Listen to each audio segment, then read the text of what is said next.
Volkov versus Aspinall. Dominic, your thoughts on this main event and what it means for both guys? This is a big fight, man. Literally, actually, Volkov is 6'7", Aspinall 6'5", but this is such a battle. I love everything about it. You know, I'm more Aspinall on this show. It's been so cool to essentially follow his whole UFC career since we've been doing this podcast, and I love this guy. I think he's a future champion. I really do.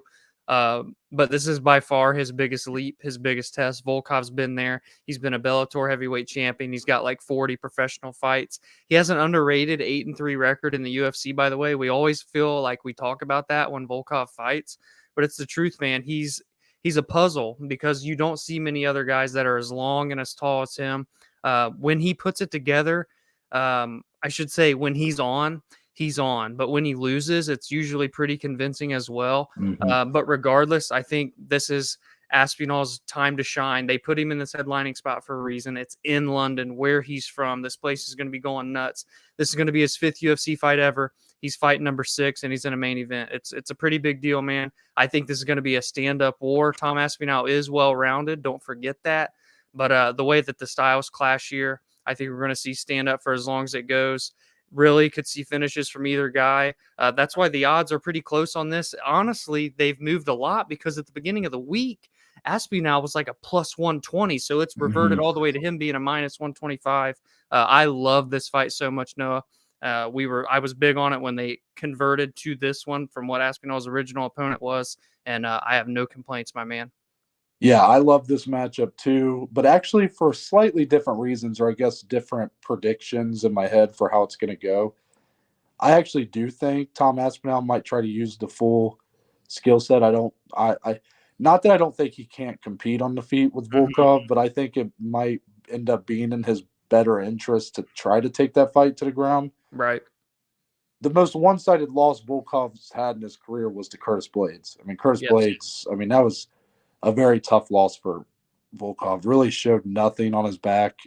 Got taken down pretty easy. I know Curtis Blades, probably the best wrestler in the whole division. But besides that, you have a loss in the UFC to Derek Lewis, which was a fight that he dominated until Lewis had that Hail Mary KO in the last 10 seconds of the fight. And then he had the whole my balls was hot. Just his career took off after that. And last summer, Volkov and Ciryl Gane had a very competitive, but ultimately, according to the scorecards, decisive victory for Ciryl Gane, and rightfully so. A fight that was fought entirely on the feet. But you look at some of Volkov's. I mean, let's not forget how he looked against Alistair Overeem. I know best we've ever seen. No longer in the UFC, but that was an Overeem that, with a win, might have been getting himself another title shot. I mean, he was on a roll. Yep. And Volkov looked so good. There was more power in his punches. That's always been kind of my thing with Volkov, is he's such a high-volume striker, but for heavyweight, he doesn't quite pack the punch like you would want him to. Right. That's kind of why I feel like he lost the Derek Lewis fight, because he didn't quite have the power to put Lewis away, and then all it took was one bomb, and that was it. Yeah. But Volkov has showed to be more durable outside of that fight. I do think he's going to be a tough matchup in terms of trying to get that fight to the ground, just because I don't expect Aspinall right now to be a better wrestler than Curtis Blades. And because of that, I'm sure that'll, give him a little bit of trouble trying to take that fight down. But he's going to be the bigger guy in terms of pure mass. Yeah, he is thick. He will have a strength advantage, I would imagine. I would look for him to use it, try to close distance, bully Volkov a little bit against the fence. Yeah. Try to drag him down that way. But you're kind of right. I mean, when I first saw the odds early this week, I was kind of shocked. And obviously they were kind of flipped at the time. Mm-hmm. But the longer I've sit and thought about it, I kind of agree with the odds, just because, yes, we all have very high hopes for Tom Aspinall, but it's a pretty big jump. I mean, Shamil Abdurakhimov, no disrespect, a good fighter, but it's quite a leap to go from him to the pedigree of someone like Alexander Volkov. And yes, there's a lot of weight on Aspinall's shoulders. This is the first time UFC's been in London in a long time. He's the main event. It's his first 5-round main event. how's he going to look if this fight goes into rounds 3, 4, 5? That'll be very interesting as well. Mm-hmm.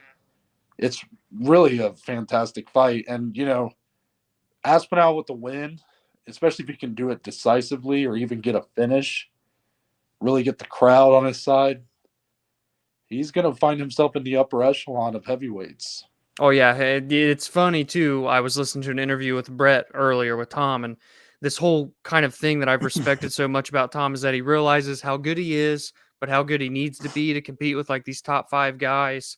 But here he is now, and it's like to his own doing, because you've been doing so good, you are getting launched into the top 10 regardless now, no matter what you wanted. And now he just has to live up to the hype. He's never even fought in front of a crowd, Noah, bigger than 1,000 people. Wow. Now he's going to fight in front of the O2 20,000 people in London. First time in 3 years they've had an event. Did not think about that. That is crazy. Yeah, insane. He seems so calm about it too. So like Yes. he really doesn't seem to be feeling the pressure, which I know everybody could put on a good poker face, but he really seems to be like ready for this moment. Yeah, I agree, man. I do.